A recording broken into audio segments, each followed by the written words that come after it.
Welcome back into the Den. Mid-June 2020, Sports Den Radio. Let's effing go. We're red cupping it, vodka soda, middle of the week, having a great week here in the Den. The world is opening up, sports are returning or have returned, and we're here to bring you updates for all of it with our Sum of All Sports show, the SAS Volume Dose. Before we do, I want to do two things. I want to make sure you know to follow us for all kinds of fun and innovative content this summer on Twitter and Facebook at Sports Den Radio, SportsDenRadio, as well as Instagram, and be sure to follow us on YouTube. And the second thing I wanted to do is introduce my co-hosts. What's going on, Bobby? What's going on, Aaron?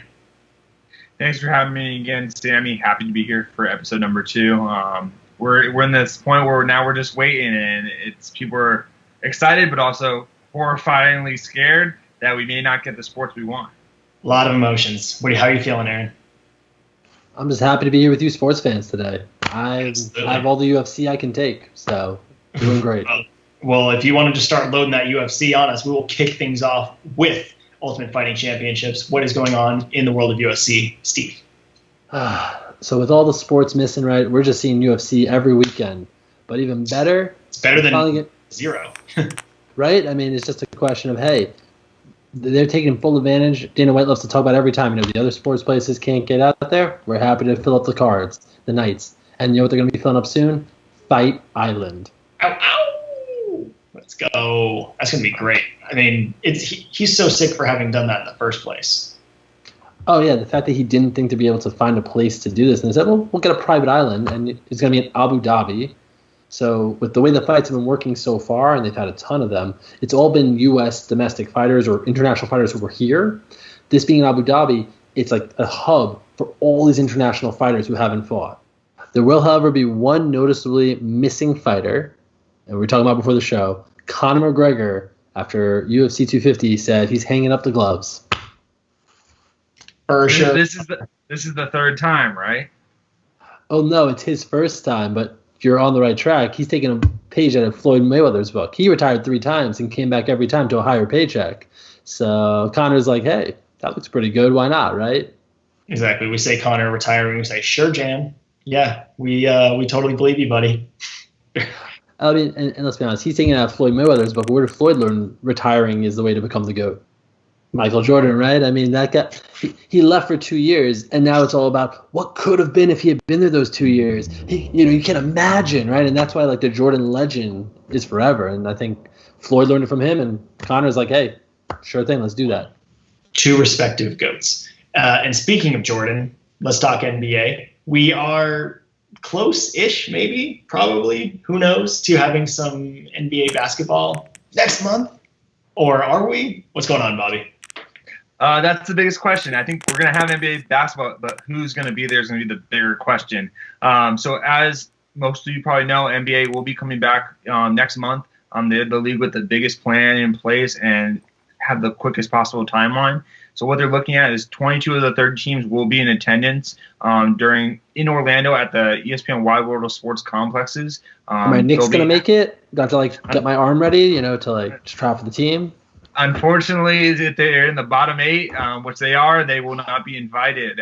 But they are looking into potential summer league options for those 8 teams that will not be there. But the biggest thing with that is the NBA draft is going to be pushed back to at least September. So how does that affect it? We'll have to look at it. But going back to Orlando and this tournament to end the year, the NBA just sent out a 115-page plus document on what the whole plan is, what the procedures are, where the teams are staying. They'll be staying at 3 different hotels on the whole Walt Disney campus. But there are some concerns about, will players be tracked? Are they going to be figured out of, hey, you're not allowed to go here. You have to stay in this bubble and not remove yourself. There's some concerns about how many family members they can have with them, if they can have them with them. What is this about higher seeds having better hotels than lower seeds? Hey, you do well, you get some dibs. That is the Is that for LeBron real? James effect, ladies and gentlemen, the LeBron James effect. It is. But also the bigger thing coming out of this today was Shams actually reported, I call it the one ring. Players have an option to wear a ring that's capable of predicting COVID-19 symptoms up to 3 days in advance, keeping a 90% accuracy rate. Those rings can measure their heart rate, their temperature, the respiratory functions, and and basically see where they are essentially. So it'll be a question of who's going to go. But how do I going get back that? We only wish we all get that.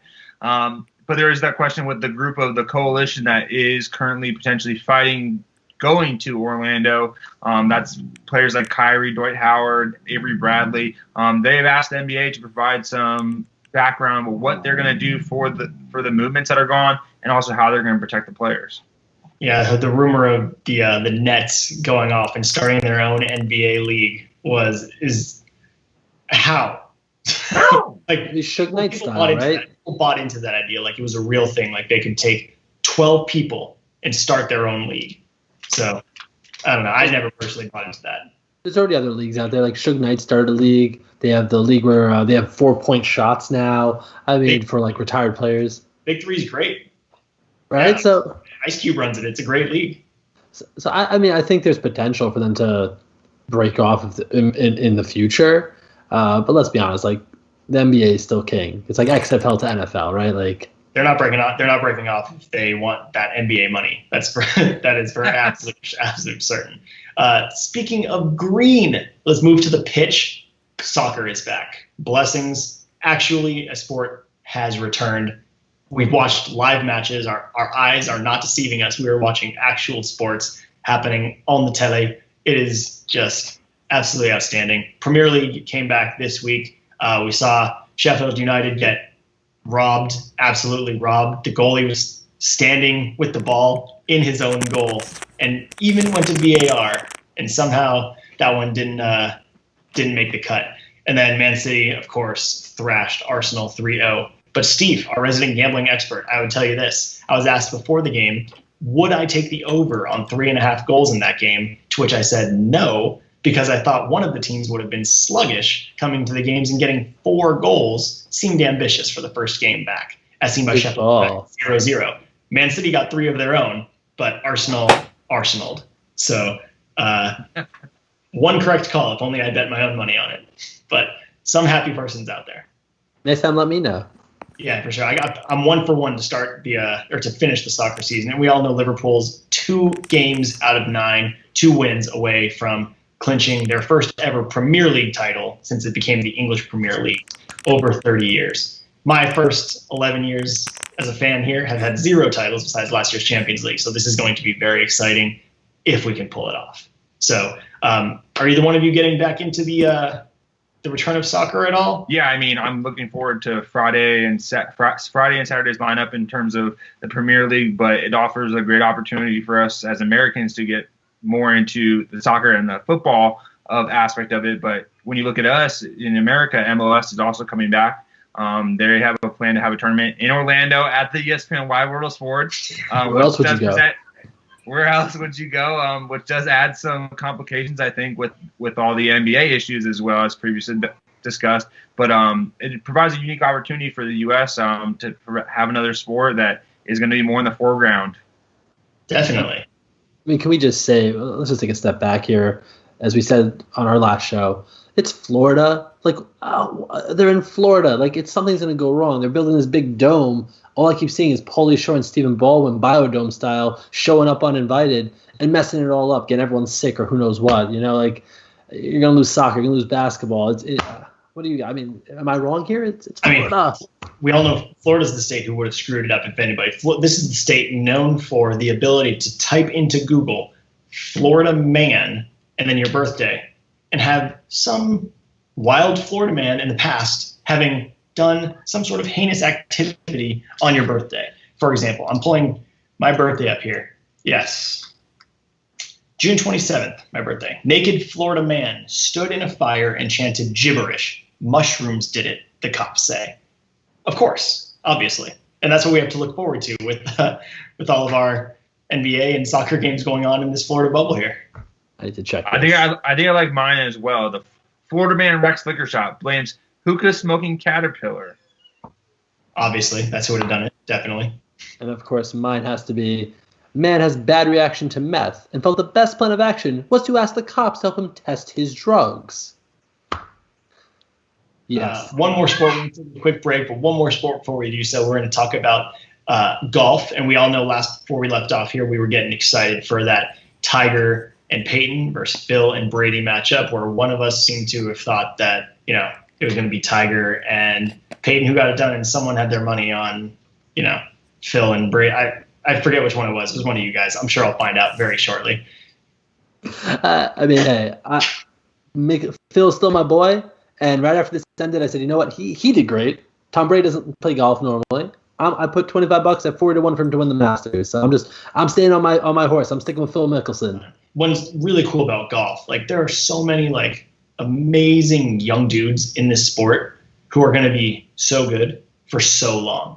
And like every year there's like a new stud who's like ready to take the next leap and join that upper echelon of like these young golfers like Fowler and Spieth, Justin Thomas, and all these guys. There's so many of them. And it's great right now to be watching Tiger and Phil as they're going to get it done. But like even after they're gone, the future of golf for our generation, I feel like, is very bright. There's a bunch of young dudes ready to, be dudes and take it to the next level. So I'm personally looking forward to more of what golf has to offer. All right. It's halftime. We're going to take a quick break. Here is Remember When from Sports Den Radio. Enjoy.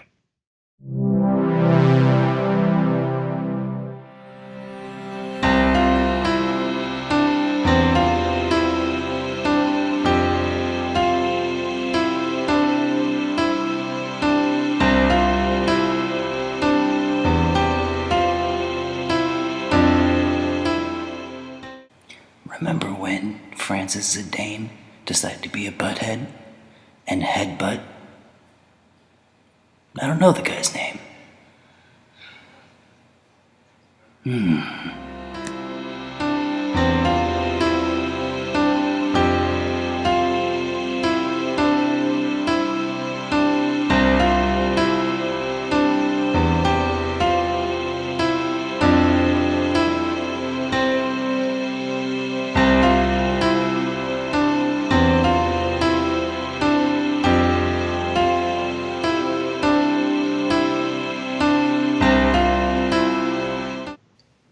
Welcome back into the den, and of course, who could forget that ferocious headbutt? That's one of my more recent early soccer memories, was just watching him walk right up to the defender and just like, and that was weird. But then 10, 15 years later, here we have Luis Suarez, who has the ability to bite not one, not two, not three. I think he's been his fourth player.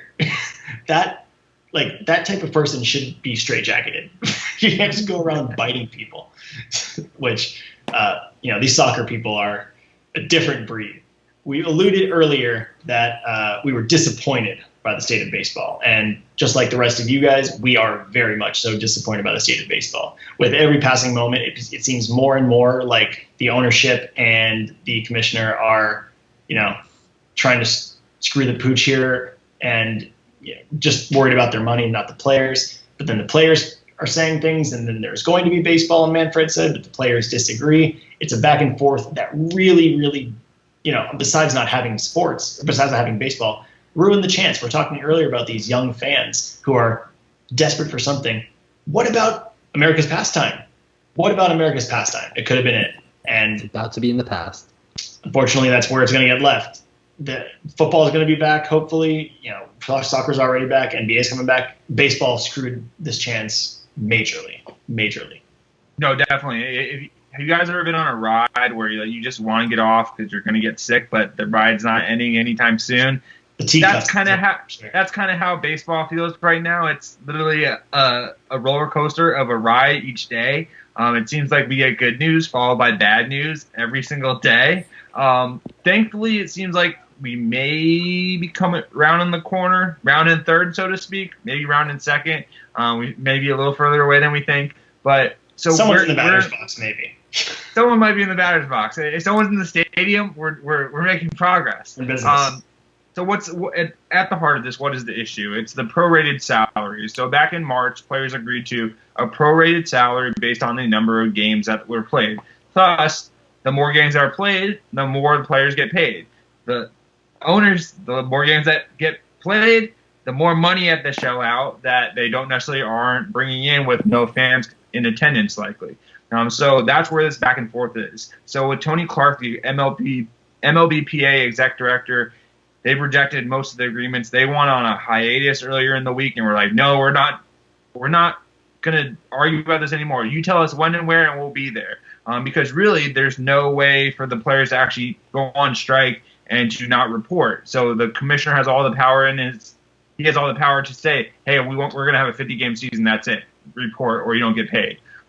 So why can't here they we strike? are. It's seen, since it's not in a CBA agreement year, which will be coming after the 2021 season, it is seen as an illegal strike because it is not time to renegotiate the CBA. So as it stands right now, here we are today. Big shout out to Jeff Passan from ESPN, as he's been on the story throughout. It looks like MLPA sent out a new proposal. Here's what it is. A 70-game season starting July 19th. The players would report by June 29th, which is a little over a week. The season would go through September 30th. We're talking about expanded playoffs, if there is playoffs, pending any COVID second round coming through. There'd be $50 million in playoff bonuses that are handed out. That money is a 50-50 split of the new TV revenue in 2021. There's a forgiveness for salary advance for tier 1 to 3 players. There's also a universal DH, which I know a lot of people go back and forth at, but I think would be great for both leagues. And then also a mutual waiver of grievance. So another factor is the owners do not want the players filing a grievance that if they are forced to play, which they most certainly will. This is disappointing. I did not know that you were a universal DH guy until this moment. Oh, I had no idea. You don't like going up there and seeing Kershaw bat his .230 and slap a couple singles to left every once in a while? Universal DH, if you're not on board with it, you're going to have to call in or tweet at us or something. Give us an explanation as to why you're still rooting for Clayton Kershaw to go up there and take his 135 average for the season. And the Mets actually are historically a very good pitching bunch. Noah Syndergaard bringing the hammer, DeGrom, even Harvey back in the day. Who could forget Bartolo's climactic sexy first home run after the age of 40 years old? On record here as being a host recommended Remember When for our producer team right there. That is one that we will never forget. What a shot, too. He imagine giving up that home. You got to feel bad about yourself. Maybe it's time to quit. Yeah. But overall, I think we're getting close somewhat. But like I said, this changes almost by the day. The league believes that they're close to agreement. The MLBPA says, no, what are you saying? We're close to an agreement. So we'll see how this happens. But I think this next week is crucial if we're going to have baseball. Do we have any better news in the world of hockey? Yeah, surprisingly, which it seemed like hockey was the furthest from coming along, but all of a sudden they got the ball rolling on there. So here's what the playoff is. We got the puck moving it. We're moving the puck ahead. So we're past center ice here now. So the playoff is going to be 24 teams, so it's going to be even bigger than the NBA's. There'll be 2 hub cities that they are going to decide here within the next week. One of those has been leaked that one of them will be Las Vegas, which makes sense due to all the hotels that they have there. The next one, another city could either be Chicago, Columbus, Dallas, Edmonton, LA, Minneapolis, Pittsburgh, Toronto, and Vancouver. LA would be a great choice. Justin Trudeau, the Prime Minister of Canada, also just recently, we gave him some flack last time.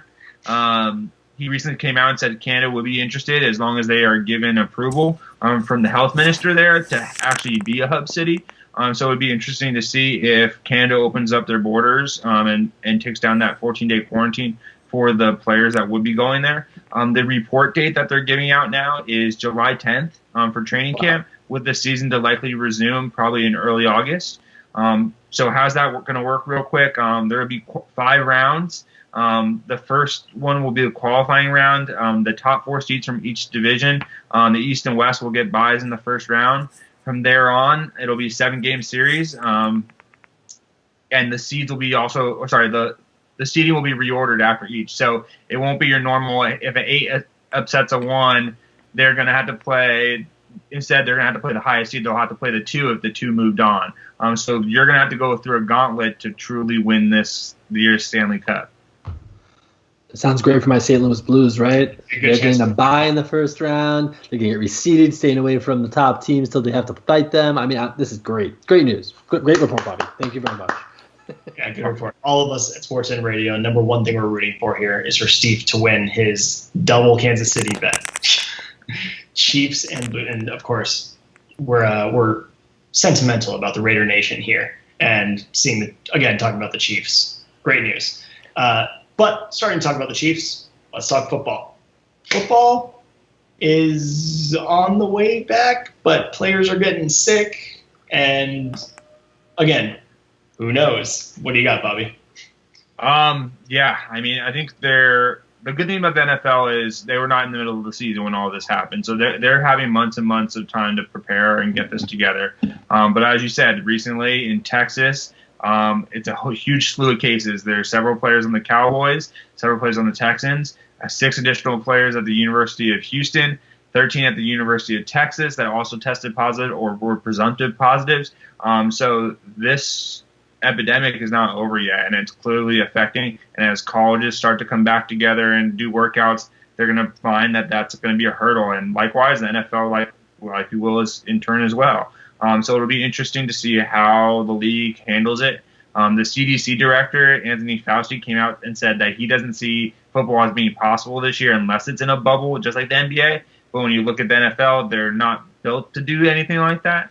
So it'll be interesting to see what the feasibility for a season is. I think we all agree that NFL is going to happen in some way, shape, or form, though.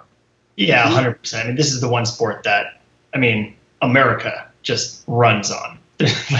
There's even without fans, and that would be, tragic to not be able to go watch some games this year. But even without fans, there's no way that train is going off the tracks. No way. Exactly. Very definitely not. Yeah, and it's a weird situation again because, and we talk about the ability to have the bubble or do a bubble there. I really think the NFL could do that. I mean, we think about what happens every single year for the NFL draft. There's a host city that hosts it for thousands of people, so many hundreds of thousands of people. It's so many people who go just for this week-long event. Now, if there were a couple hub spots that'd be able to kind of maintain it, just like we're talking about for all the other sports, I really think it could work because while the football teams are bigger groups of people who'd be coming, with a couple hub spots, they kind of already have programs in place in the NFL to be able to handle big events like this. I mean, the biggest stage brings out the biggest stars. So that's where the NFL wants to be. The NFL is looking at all these sports, fumble over themselves, trying to get everything going, just licking their chops because they wait till the very end. They had a strong, successful, quarantined NFL draft that got mega huge ratings. We got training camp coming up. For the most part, things have been fairly okay in the off season in the NFL. It's nothing too dramatic, nothing really over the top. Zeke getting corona and Deebo Samuel just breaking his foot are a couple notable things, but it's been a fairly quiet NFL offseason, all things considered, which means they're rearing up for the big one later on. If they do need to bubble, they have to rejigger the schedule, I assume, right? They'd have to get 8 teams, whatever the mixture is of combinations in a city, and then they'd have Saturday and Sunday games, I guess, or it'd be a weird NFL schedule, I feel like, if they did have to bubble. I think there was talk of teams initially having having an extra round of division games or something to that effect. If you had to kind of keep it more localized, then you play a couple from the other team or divisions within your own conference. So there were measures, in fact, discussing that earlier on. I remember, Bobby, you were about to mention something about that as well. Yeah, I think a lot of it depends on also what's going to happen with college football. I think Houston, after they had that completely shut down workouts for all college athletes on campus, the NCAA just had a agreement that just came in place for a 6-week preseason to make up a little bit for that spring football that all the schools missed. So I think they'll see quickly. The season doesn't start till September. They're going to see after the NBA, after the MLS, after hopefully the MLB, after the NHL come back, after college football starts, in terms of practicing together, they're going to have all this to go off of in terms of seeing how is it going to fall, how is it turning. If it looks like it's getting bad, I think they already probably have a plan B, C, and D already in place that, hey, if in case this happens, we'll be ready to go to have a new plan. Impressive report, Bobby. You always know your stuff very well.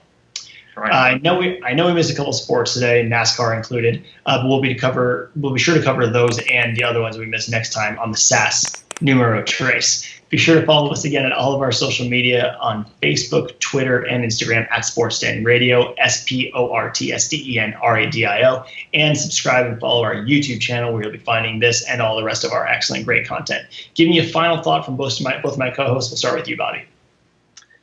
I think for me, it's like we're such in an unknown phase, even further beyond than we thought we were in May. I think we thought at this point, hey, we're going to come out of this. So my lasting point really is that let's stay a little more patient. I think we're right around the corner, but we have to also be realization that, hey, things could change at a moment's notice. And what about you, Steve? Final thoughts? For me, I'm just going to kind of focus on what I can control, because I can't control when sports comes back. What I can control is that on 7/11, the UFC is open for business in Abu Dhabi, Fight Island, UFC 251, 3 title fights, and Jessica Andrade rematches Rose Namajunas, which was a spectacular fight. It ended with Rose getting bashed on her head. The ref ran in because he thought she was dead, and she was winning that fight. So I'm looking forward to Rose's revenge. I really want to love anything, as much as you love UFC. Man, just the vibrancy with which you speak is just so incredible. Thank you both very much. I hope you guys all enjoyed the SAS Numero Dos. That's 2 for the bilingual. We're going to be hitting you with number 3 in the near future, and we hope you enjoy. Be sure to follow us on all our social media and give us some comments, thoughts, and we're looking forward to interacting with you this summer as we take this thing to the next level. Have a great rest of your summer, everybody. See you soon.